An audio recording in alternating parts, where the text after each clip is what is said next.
Hello, I have a great book to read with you today and some numbers to work on. We're going to talk about the sequence or the order of things in the book and then the sequence or the order of our numbers. Do you remember this? Its name is Corduroy. Just one word in that title. The author, the person who put the letters together to make the words that you'll hear, is Don Freeman. The illustrator, the person who drew those really nice pictures, is Don Freeman. The same guy. He did both. Get ready to listen and we'll talk about the sequence or the order of things in the story. Corduroy, story and picture by Don Freeman. Corduroy is a bear who once lived in the toy department of a big store. Day after day, he waited with all the other animals and dolls for somebody to come along and take him home. You can see by his face, he's a little bit sad. The store was filled with shoppers buying all sorts of things, but no one ever seemed to want a small bear in green overalls. Then one morning, a little girl stopped and looked straight into Corduroy's bright eyes. "Oh, Mommy," she said, "look, there's the very bear I've always wanted." "Not today, dear," her mother sighed. "I've spent too much already. Besides, he doesn't look new. He's lost the button to one of his shoulder straps." Corduroy watched them sadly as they walked away. "I didn't know I'd lost a button," he said to himself. "Tonight, I'll go see if I can find it." Later that evening, when all the shoppers had gone and the doors were shut and locked, Corduroy climbed carefully down from his shelf and began searching everywhere on the floor for his lost button. Suddenly, he felt the floor moving under him. Quite by accident, he had stepped onto an escalator and up he went. Could this be a mountain, he wondered? I think I've always wanted to climb a mountain.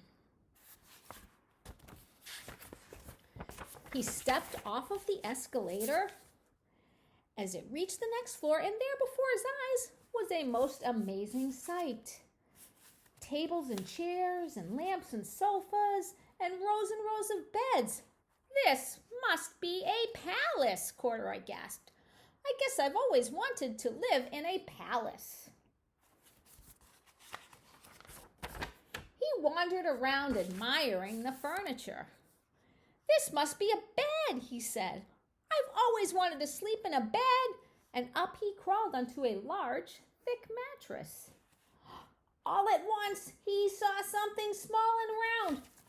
"Why, here's my button," he cried, and he tried to pick it up, but like all the other buttons on the mattress, it was tied down tight. He yanked and pulled with both paws until pop! Off came the button, and off the mattress Corduroy toppled. Bang! Into a tall floor lamp. Over it fell with a crash.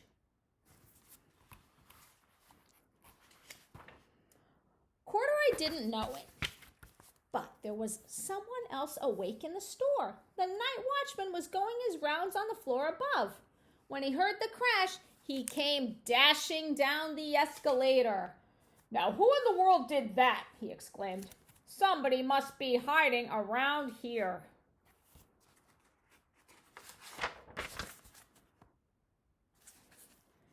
He flashed his light under and over sofas and beds until he came to the biggest bed of all, and there he saw two fuzzy brown ears sticking up from under the cover. "Hello," he said. "How did you get upstairs?" The watchman tucked Corduroy under his arms and carried him down the escalator and set him on the shelf in the toy department with all the other animals and dolls. Corduroy was just waking up when the first customers came into the store in the morning. And there, looking at him with a wide, warm smile, was the same little girl he'd seen only the day before. "I'm Lisa," she said, "and you're going to be my very own bear. Last night I counted what I've saved in my piggy bank, and my mother said I could bring you home." "Shall I put him in a box for you?" the saleslady asked. "Oh, no, thank you," Lisa answered, and she carried Corduroy home in her arms. She ran all the way up 4 flights of stairs into her family's apartment and straight into her own room. Corduroy blinked. There was a chair and a chest of drawers, and alongside a girl-sized bed stood a little bed just the right size for him. The room was small, nothing like that enormous palace in the department store. "This must be home," he said. "I know, I've always wanted a home." Lisa sat down with Corduroy on her lap and began to sew a button on his overalls. "I like you the way you are," she said, "but you'll be more comfortable with your shoulder strap fastened." "You must be a friend," said Corduroy. "I've always wanted a friend." "Me too," said Lisa, and gave him a big hug. I know we've read Corduroy before, but I could certainly read it 100 more times and never get tired of it because it's a nice story that makes me smile. So let's talk about what happened in the book. Okay, we know that Corduroy was a little animal in the store, and he was missing a button. Lisa came.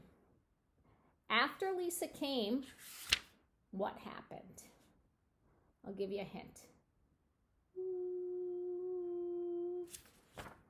Corduroy realized he was missing a button, and he went up the escalator to try to find it.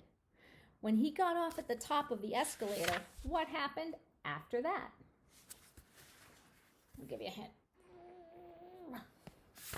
Corduroy tried and tried with all his might to pull a button off of the mattress, and crash! He made a big loud sound. After the loud sound, something happened. Somebody found him. Do you remember that guy? That's the night watchman. After he found Corduroy and brought him downstairs, what happened? The next day, Lisa came in. After Lisa came in and bought Corduroy, what happened? She carried him home all the way up 4 flights of stairs. After that, what happened? She fixed him. She had a little bed, and she fixed his overalls. And then after his overalls were all fixed, do you remember the very last thing in the story? A nice hug. And that was the end. So maybe you have a favorite part of the story. My favorite part was when Corduroy realized that he was going to go home with Lisa. Did you have a favorite part you liked? Okay, so we talked about things that happened after.